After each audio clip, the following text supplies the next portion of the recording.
এখানে আল্লাহ তাআলা বলতেছেন, যদি কোনো পুরুষ তার স্ত্রীকে তালাক দিয়ে দেয়, তালাক যদি হয়ে যায়, তাহলে এই ক্ষেত্রে করণীয় কি?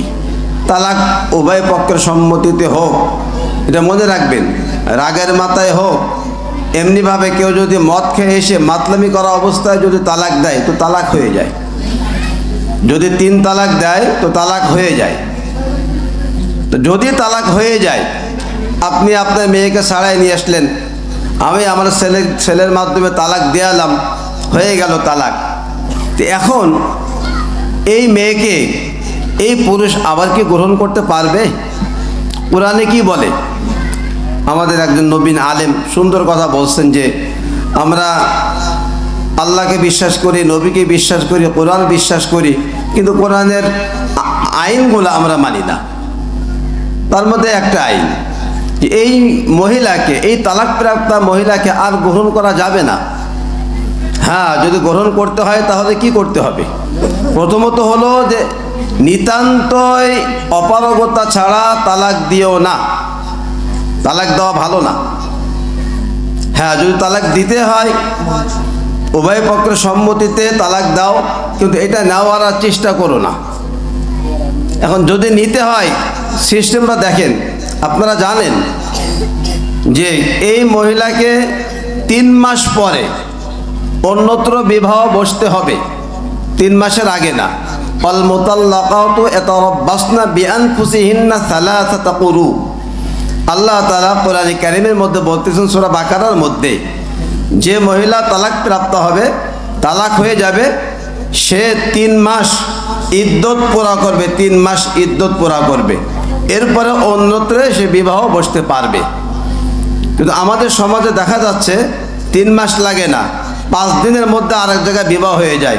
শুধু তাই নয়, এই তালাক হওয়ার আগেই বিবাহ ঠিক হয়ে যাচ্ছে, তালাক দেওয়ার আগে বিবাহ ঠিক করতেছে, বিবাহ ঠিক করে তালাক দিচ্ছে, এরপরে অন্যত্র বিবাহ বসতেছে।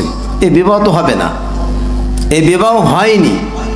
এমত অবস্থায় তাদের যে মিলামেশা হবে, ঘর সংসার হবে, জিনা জিনা জিনা, সন্তান হবে, যারও সন্তান হবে। আপনি নামাজ পড়তেছেন, আমি নামাজ পড়তেছি, আমার ঘরে এটা আছে, আপনার ঘরে আছে, কি হবে নামাজ পড়ে বলেন? সমাজে এই সন্তানদের দ্বারা যারা হবে, এদের দ্বারা কি আমরা আশা করতে পারি? এজন্য হুজুর এটা বড় দুঃখের সাথে বলতেন, আমরা এর থেকে ফিরে আসি। যদি আমার মেয়ে তালাক প্রাপ্ত হয়ে যায়, অন্যত্র যদি বিবাহ দিতে হয়, তাহলে 3 মাস আমাকে অপেক্ষা করতে হবে, অর্থাৎ 3টা মাসিক অতিবাহিত হবে, এরপরে এই মেয়েকে অন্যত্র বিবাহ দিতে হবে। আর যদি পূর্বের স্বামী তাকে নিতে চায়, তাহলে এই 3 মাস পরে বিবাহ হবে। বিবাহ হওয়ার পরে এই দ্বিতীয় স্বামী তাকে যদি ছেড়ে দেয়, অর্থাৎ তালাক দিয়ে দেয়, অথবা দ্বিতীয় স্বামী ইন্তেকাল করে, তাহলে আবার 3 মাস পর, অর্থাৎ 3 মাস ইদ্যত সে পালন করবে। আবার 3 মাস পরে সাবেক স্বামী, অর্থাৎ প্রথম স্বামী যদি সে চায়, এবং এই নারীও যদি চায়, আল্লাহ তাআলা বলতেছেন যে উভয় যদি সম্মতি হয়, তাহলে পুনরায় বিবাহ বসতে পারবে। আল্লাহ তাআলা বলতেছেন যে এইটা হলো আমি নির্ধারণ করে দিলাম, তোমাদেরকে বয়ান করে শোনাই দিলাম, এটা আমি বয়ান করে তোমাদের শোনাই দিলাম যে কওমি আলামুন, এবার যদি তোমরা বোঝো, যদি বুঝতে পারো তো তোমাদের জন্য ভালো। মুসল্লিয়ানে কিরাম, এজন্য আমাদের খুব সতর্ক থাকতে হবে। বড় দুঃখ লাগে, আজকে ছেলে তালাক দিয়ে দিচ্ছে, আবার এই বউকে নিয়ে আসতেছে, অন্যত্র বিবাহ, আপনার ইদ্যত পুরা করতেছে না, অন্যত্র বিবাহ হচ্ছে না, আবার নিয়ে আসতেছে, ঘর সংসার করতেছে। ওখানে রহমত থাকবে না, বরকত থাকবে না। এর আগুনে আপনি বাবা মা জ্বলে পুড়ে সারখার হয়ে যাবেন। শুধু আখেরাতে নয়, দুনিয়াতে আপনি জ্বলে পুড়ে সারখার হয়ে যাবেন। আপনার ঘরে যদি আপনার ছেলে একজন অবিবাহিতা মেয়েকে নিয়ে আসে, আর যদি রাত যাপন করে, সংসার করে বিবাহ ছাড়া, আপনি এটা কখনো মেনে নেবেন না, এটা কখনো হতে পারে না, গ্রামবাসীও মেনে নেবে না। অথচ বউ তালাক দিয়ে দিল, আপনার বৌমাকে তালাক দিয়ে দিল, অন্যত্র বিবাহ হলো না, এরপরে ওখানে ছাড়াছাড়িও হলো না, আর আপনি আবার এই মেয়েকে ফেরাই নিয়ে আসলেন। ঠিক একটা মেয়ে এনে যেমন ঘর সংসার করলে বিবাহ ছাড়া যেমন গুনাহ হতো, এখানে একই রকম গুনাহ হবে, একই রকম হবে। এজন্য ভাই বাবাজিরা, আমাদের সতর্ক থাকতে হবে। আমি আরও একবার স্মরণ করাই দিচ্ছি, যদি এমন হয় তালাকের পর্যায়ে পৌঁছায় যায়, তালাকের পর্যায়ে যদি পৌঁছায় যায়, হঠাৎ করে আমরা তালাক দিয়ে দেব না।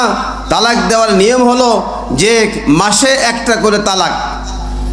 যখন এই মহিলা মাসিক থেকে পবিত্র হবে, এই পবিত্র অবস্থায় একটা তালাক দিবে, আর এই একটা তালাক দেওয়ার পরে আলাদা হয়ে যাবে। এরপরে দেখবেন যে ভুল বোঝাবুঝি যেটা হয়েছিল এটা নিরসন হবে, বুঝে আসবে না আসলে এই কাজটা ঠিক হয়নি। তালাক কিন্তু এখনও দুইটা আছে। 1 মাসের মধ্যে ভুল বোঝাবুঝির ভাঙ্গন হবে, এটা নিরসন হবে, এটা কি ঠিক হয়ে যাবে, আবার তাকে ফিরাই নিয়ে আসতে পারবে। যদি 1 মাসের মধ্যে না হয়, 2য় মাসে আরেকটা তালাক দাও, অপেক্ষা করুক। যদি এই 2 মাসের মধ্যে সে ঠিক হয়ে যায় তো ভালো, আবার তাকে গ্রহণ করতে পারবে। এরপরে বলা হচ্ছে যে 3 মাস, 3 মাস পরে আরেকটা তালাক দাও, 3য় মাসে, 3য় মাসে আরেকটা তালাক দাও। তাহলে 3 মাস সময় পেল, এর মধ্যে আর আহাজারি করতে হবে না। এ কথা বলবে না যে ভুলে হয়ে গেছে, রাগে হয়ে গেছে, মাতলামি অবস্থা হয়ে গেছে, এ কথা আর আসবে না। কত সুন্দর সিস্টেম। তা না করে রাগারাগি হয়েছে, সমস্যা হয়েছে, ব্যাস একবারে 3 তালাক। কোর্টে যে 3 তালাক দিয়ে দিচ্ছে। 2 দিন পরে বলে হুজুর সর্বনাশ হয়ে গেছে, সর্বনাশ হয়ে গেছে, মেয়ে কীভাবে আনা যায়, তার আনা যাবে না, এরপরে নিয়ে আসতেছে, এরপর আপনি নিয়ে আসতেছেন। এই জন্য আমরা তওবা করি আল্লাহ তাআলার কাছে, যারা নিয়ে আসছেন এই বিবাহ কিন্তু হয়নি, এটা জিনা হচ্ছে, গুনাহ হচ্ছে, তওবা করতে হবে, দূরে সরাই দিতে হবে। এই জন্য আমি আপনাদেরকে বলবো যে তালাক যদি একবার হয়ে যায় আর আনার দরকার নেই। যদি আনতে হয় অন্যত্র বিবাহ হবে, শর্তহীন, শর্তহীন বিবাহ, ওখানে বিবাহ হবে, ঘর সংসার হবে, তাদের মেলামেশা হবে। ওই স্বামী যদি তালাক দিয়ে দেয় তাহলে 3 মাস পরে আবার আনতে পারবে, বা যদি মারা যায় 3 মাস পরে আবার আনতে পারবে, এছাড়া আনা যাবে না। হুজুর এই কথাগুলা হুজুরের সাথে প্রায় আলোচনা হতো, খুব দুঃখ নিয়ে বলতেন যে ঘরে ঘরে এটা এখন হয়ে যাচ্ছে, ঘরে ঘরে হয়ে যাচ্ছে এখন এইটা। এই জন্য আসুন, যেহেতু হুজুরের মহব্বতে আমরা এখানে আসছি, হুজুর যে কথাগুলো অন্তর থেকে বলে গেছেন, আমরা এই কথার উপরে আমল করার চেষ্টা করি। এখন থেকে তালাক দেব না, যদি দিতে হয় তা আর নেব না। কথা ঠিক আছে না ইনশাআল্লাহ? তালাক দেব না, যদি দিতে হয় তো আর নেব না, নেওয়ার তো সুযোগ